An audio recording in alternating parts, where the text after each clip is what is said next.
নমস্কার বন্ধুরা, Sonu family blog and cooking চ্যানেলের পক্ষ থেকে সবাইকে জানাই স্বাগত। আজকে বানাবো পোলাও আর মটন কষা। তার জন্য এখানে সব সরঞ্জাম নিয়ে নিয়েছি। আজকে আমার ভিডিওর ভয়েস ওভার দিতে হচ্ছে, কেননা ভিডিওর ভয়েস ওভারটা কেটে গিয়েছিল কোনো ক্রমে। তার জন্য গোটা পেঁয়াজ নিয়ে নিয়েছি, আলু আছে, টমেটো আছে, আদা, রসুন, লঙ্কার গুঁড়ো, চিনি, গোটা গরম মশলা, তেজপাতা, আর আছে ফুড কালার ওখানে, আর এদিকে আছে সরষের তেল, টক দই। আর পুরো ভিডিওটা দেখতে থাকুন, ভালো লাগলে সাবস্ক্রাইব করবেন, লাইক করতে ভুলবেন না। কড়াইটা এদিকে বসিয়ে দেবো, উনুন ধরিয়ে নিয়েছি।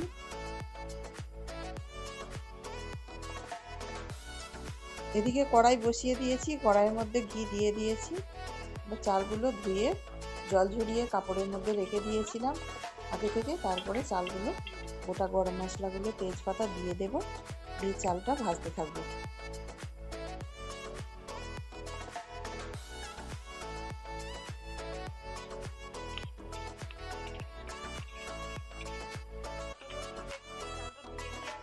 ঘি আর গোটা গরম মশলা দিয়ে দেওয়ার পরে চালগুলো ভেজে নিচ্ছি। ভেজে নিয়ে তারপরে ফুড কালারটা দিয়ে, জল দিয়ে, লবণ আর চিনি দিয়ে ঢাকা দিয়ে দেব।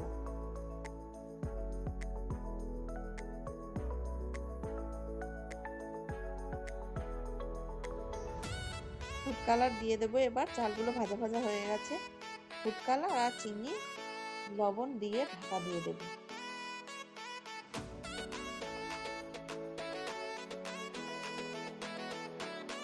কাজু কিশমিশ দিয়ে দেব এবার।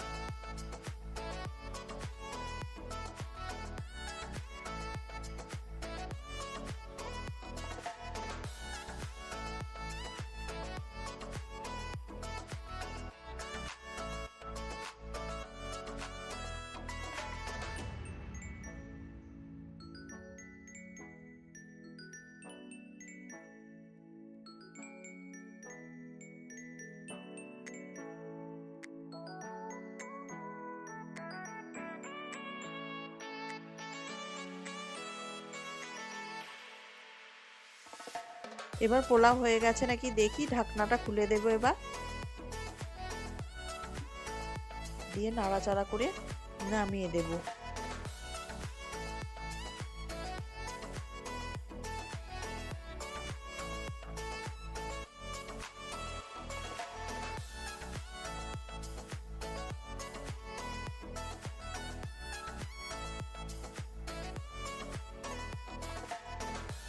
পোলাও নামিয়ে দেবো এবার। হয়ে গেছে, সুন্দরভাবে পোলাও তৈরি হয়ে গেছে। পোলাওটা খুব সুন্দরভাবে ঝরঝরে হয়ে গেছে।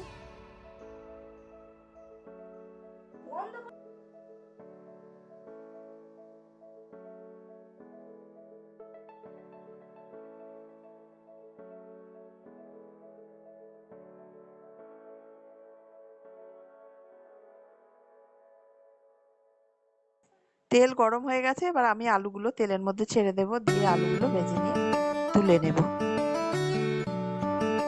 আলুতে একটু করে অল্প হলুদ দিয়ে দেব, তারপরে লবণ দিয়ে নাড়াচাড়া করে ভেজে নিয়ে তুলে নেব।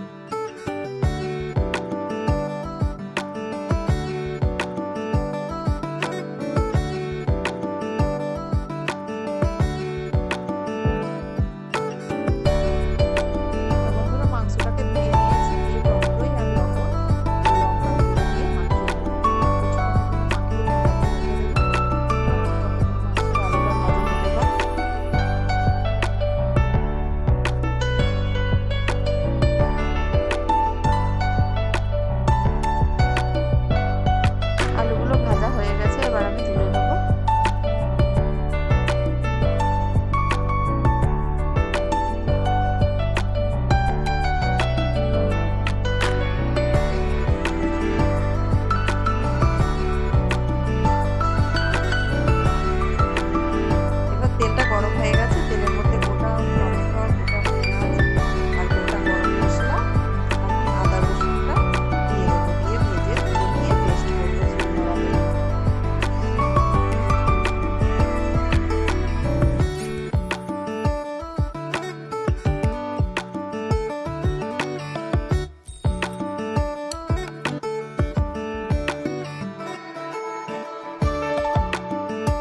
মশলাগুলো ভাজা হয়ে গেছে, এবার হালকা করে ভেজে নিয়েছি যাতে না পেঁয়াজ রসুনের গন্ধটা চলে যাবে। এটা নতুন পদ্ধতিতে মাংস রান্না করা, খুব সুন্দরভাবে করে নিয়ে সবাই দিয়ে তুলে নেব।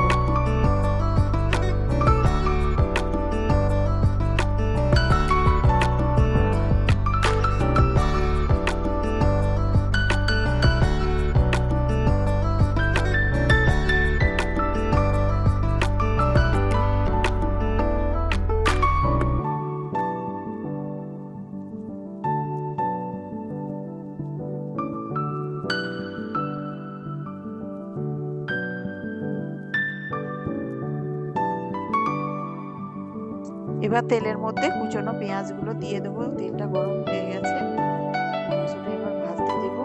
পেঁয়াজগুলো ভাজা ভাজা হয়ে গেলে মাংসটাকে দিয়ে দেবো, নাড়াচাড়া করে দিয়ে ঢাকা